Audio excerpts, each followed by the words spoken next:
Today we're going to show a little bit of how Saphira does component BOM gap analysis. So the way this works is that you can import your BOM as a spreadsheet or as a PDF or even from a schematic. And what we end up doing is we serialize it into the format that we believe is most effective for a safety BOM. So we capture your part number, the manufacturer part number, the manufacturer itself, the quantity, the revision, and then we mark down all of the information that we want to retrieve. This is all stuff that we'll be able to get from UL. And we capture some project management details and then some additional info and a gap analysis. So the way this works is that you can click in, you can view some details on this, or you can select any of these and you can click on tools to run the workflows that we automate.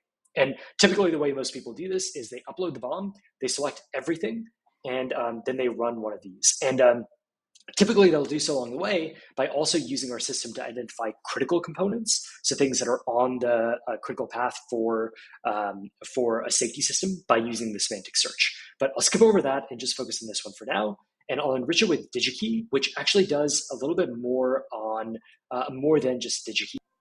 And once we've enriched it, you can click in and view a little bit of what our system did.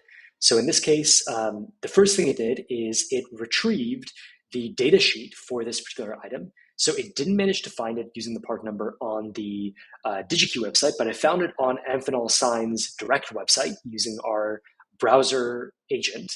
And then it's able to extract a bunch of details from there. So it's able to extract that, okay, well, this is the part number, this is the wire gauge, here are the certifications. So this is the most interesting. It says this one is RoHS compliance. That's useful for some other details. And some application restrictions and notes. And this helps us do our retroactive bottom-up gap analysis where we can say, okay, we figure out after the fact what clauses apply to this particular component from the standards you're trying to comply with, and whether or not these restrictions, notes, etc., violate those statements. Now, if it's available, we'll also do this compliance validation. So we store some extra information like, did we find an e-file number or similar? You can see, for example, that we didn't get a temperature rating in here. We didn't get a voltage rating.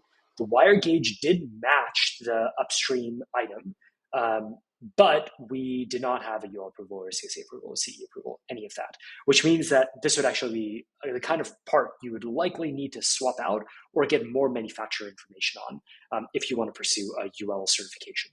Now, the other thing you can do is you can also go back here and you can click Run UL Compliance Check.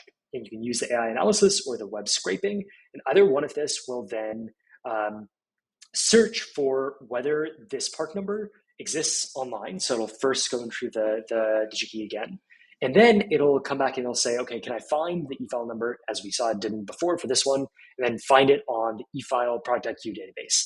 And then it's able to say exactly which standards it was certified to and whether those match the standards that were expected of this type of component based on your parent standard.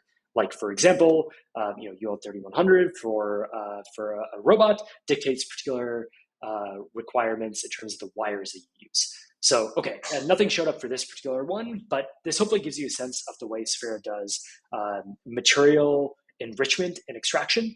And in the future, this will be generalized to support actual RoHS, reach, etc. analysis.